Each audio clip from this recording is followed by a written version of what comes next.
Today's reading is Mr. Ant Tenna from the Sexypedia Wiki. Spoilers ahead. This article contains major spoilers about the sexy person and/or their source material. Please proceed with caution. Mr. Ant Tenna, or just Tenna, is the main antagonist of Deltarune Chapter 3. As many of Toby Fox's characters seem to do, Tenna has captured the hearts of many netizens, earning him the certified sexy man status within days of the chapter's release. His class is Tiamat. His aliases include Tenna and Mr. Tenna, and his source is Deltarune. Basic information. In the light world, Tenna is an old CRT TV. As a darkener, Tenna takes on a humanoid appearance, wearing a red tailcoat, black pants, and yellow shoes and a tie. He is also very tall, with the protagonist in comparison being a third of his height. Tenna is a showman to the core, thriving off attention. Though when eyes are off him, he becomes unstable, becoming obsolete over time in Chris's family home, as well as the strained relationships of people in the dreamers' lives heavily impacted Tenna's current mental state. Tenna is insecure, egotistical, controlling, obsessive, and clingy. At the same time, he is shown to be good at heart. All he wants is to make people happy. He's just a little confused on how to do that. Archetypes. Fourth wall blurring. Tenna often addresses the audience, which may be interpreted as looking at the player. Angst. The divorce went so bad, it gave the TV attachment issues. Animal theming. As his name implies, Mr. Ant Tenna is loosely based on an ant. His antenna is reminiscent of cartoonish insect antenna, and he shrinks to the size of an ant when he is driven to despair. Early concept arts depict Tenna with 4 arms to make this even more obvious, although Toby ultimately scrapped this design. Artsy. Tenna is a performer, and he is implied to have creative control over the TV world and all the games, challenges, etc. Bait. Tenna definitely leans towards being a designed or self-aware sexy man rather than an unintentional one. Though he is not necessarily bait, the game itself provides tongue-in-cheek moments that feel like nods towards this. Capitalist.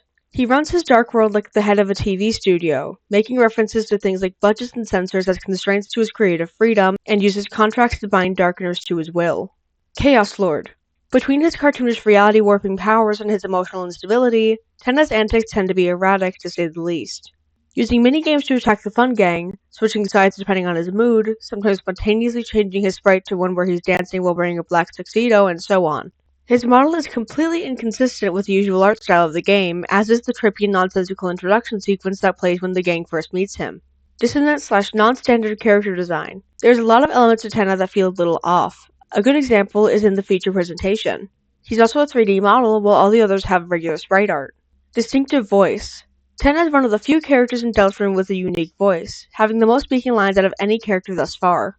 Egotistical. He's very self-absorbed in his motivations, forcing the player to entertain his show with force and emotional manipulation when things stop going his way. The architecture of TV World is centered around him, with statues and his iconography lining every corner. Even his belt is just a miniature version of his head. Glitching. As a CRT, there are moments where he glitches out, especially during moments of distress. Hot-headed. He loses it at being called old. LGBTQ+ coded. Some voice lines by both Tenna and Spamton reference that they had some sort of child together. Fans went wild. Monster features / fangs. Yes. Toby gave him fangs. Non-human / object head. He's a TV with a TV for a head.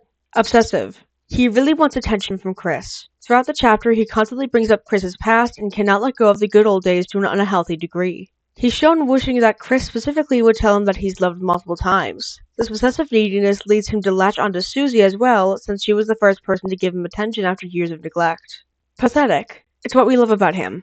Power. As the ruler of his dark world, Tenna is very powerful. He possesses higher stats than Spamton Neo and has a degree of control over his domain that appears to border on reality warping, with the ability to manifest objects at will, as well as initially control over most, if not all, the darkeners in his dark world. Power of love. Susie promising to find someone who will watch him again is what finally causes him to relinquish Toriel and put an end to his villainy. It's TV time! When talking about the character, it's common people start reciting the text of his feature presentation. The family is fighting again is also a sentence associated with him. Retro. Tenna is a CRT TV, which became outdated around the 2000s with the introduction of LCD. Short. Although appearing over 15 feet tall, or over 4.5 meters, most of the game, Tenna's height fluctuates wildly with his mood. He can shrink to about a foot tall, or 0.3 meters, if he wanted to or was sad enough. Tall. At normal height, he is incredibly tall, around the size of 3 people stacked on top of each other, not including his antenna. People have calculated about 15 to 20 feet, or 4.5 to 6 meters, depending on how you measure the sprites. Theme song. Several depending on the scene he appears in, with the definitive one being his battle music, It's TV Time. Thin. Tenna is depicted as relatively thin. Twist villain. It initially seems like he is just a weird and eccentric guy who wants the fun gang to have, well, fun with him. It's only later revealed that he is deeply traumatized by having been left abandoned by his former viewers and is therefore working with the Roaring Knight to keep the Lightners in his dark world forever. Villain/redeemed villain/technically antagonist. Despite fighting the player, he ends up siding with the main trio in the end. Gets his arm cut off, but, you know. Well-dressed/suit guy. He wears a red suit. Fandom tropes. DILF. Often showing cradling or protecting a young Chris whenever their parents are fighting. The fandom has now made a CRT a loving father/older brother/uncle/babysitter figure to Chris. In canon, Tenna mentions he taught Chris how to laugh and cry, remarking that he watched Chris grow up. This father-like protectiveness is displayed as far more caring and soft than in his canon appearance, as he would not have been abandoned by the family yet and was in his prime. Divorced. There are numerous canon connections to Tenna having a complicated history with Tumblr's very own garbage man, Spamton G. Spamton. The amount of times they mention each other makes it clear he's most likely Spamton's ex. Not confirmed if they were officially married in order to be divorced, but there's something going on and it's funny to say the child of divorce is also divorced. Humanized. Heavily humanized as a human in fan art, although not always as a white twink. More commonly humanized as a black American man in fan work. All interpretations are welcome. John locked. Locked in a doomed toxic yaoi situation with Spamton. Monsterization/fanon splintering. It appears that Tenna is becoming the Deltarune's successor to Sans, because there's multiple different alternate universes dedicated to our beloved TV, from simple swaps to edgy AUs to outer space, or AUs dedicated to the dominating ship that is Spamtenna. The Tenna fanbase also decided to revive the long-dead trauma and rekindle the Christmas Party AU, now this time with versions of Tenna. Parental figure. Similar to DILF, he is often depicted as Chris's guardian when their parents are going through it. Parental issues. Although a parental figure to Chris, he was also negatively affected by the Dreamer family divorce, leading him to be called a child/TV of divorce. As a living room TV, he watched everything go down and thus is very distraught over his family's brokenness. Robot. Fanon likes to depict Tenna as fully robotic to complement the TV head. This isn't confirmed the case, but it's ubiquitous in fan art. Fanon. With how pathetic and lovable Tenna is to the masses, it became no surprise how far he skyrocketed into fandom when chapters 3 and 4 released. Tenna has been rather prevalent in fan works from art to fanfiction to cosplays. Without a shadow of a doubt, it's become obvious that we love TV. As previously stated, Tenna's fame caused a resurgence of AUs, with some being theme changes, story shifts, or some that are simply dedicated to Tenna and to an extent Spamton. With below being a handful of the many AUs scoured, feel free to add onto the list. Differnal.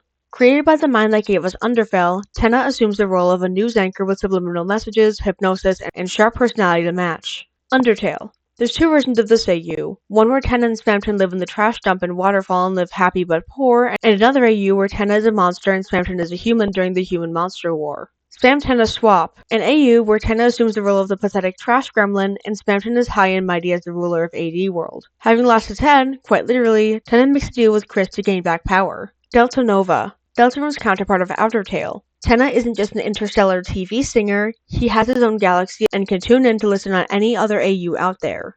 Tenna Dreamer AU. Based way before the events of Deltarune, Tenna serves as a secondary dad to Azriel and Chris when their parents are away. Flower Tenna. What was originally a small what-if regarding Tenna's light world form being DIY'd into a flower pot is spirals into an AU about defying prophecy. Hijack Tenna.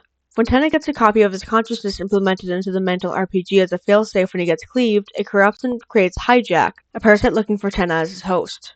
The Velvet Hour. Having been abandoned by the Dreamers and forced to face the darkness of reality, Tenna becomes a late-night host dedicated to digging up dirt regarding high stars and watching them fall. Bullet Ant Tenna. An AU where Tenna adapted to become a more thriller-action version of himself, broadcasting shows like Fear Factor and Wipeout along with horror thriller movies and etc. Stray CRT AU. An AU about Spamton finding a long-abandoned Tenna, who now has the motif of a cat, and trying to get the show host back on his feet by opening up a cat cafe. Free Church Bread. 30 years after a church opens up in Castletown, a cult sparks up regarding the Angel, granting immortality for patronage. Tenna is one of these devoted followers. Angel's Heaven AU. What was originally a simple design AU of Tenna as a demon, the Light World becomes especially religious after Death's disappearance. Unfortunately, the suspected that Tenna's influence caused her to run away, causing her to be shunned and abandoned in the garage at the Devil Box. Spam Coffin AU. When a harsh dispute regarding love between Tenna and Spamton forms, the former decides to never let the latter leave. Spamton ends up missing, and amongst the speculations and investigations of what happened, there's Tenna mourning with a smile. Endless Christmas AU. An offshoot of the Christmas Party AU.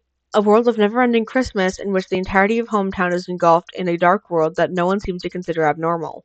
Lightners and Darkners coexist, with Tenna being one of the many tasks to keep everyone entertained by any means necessary.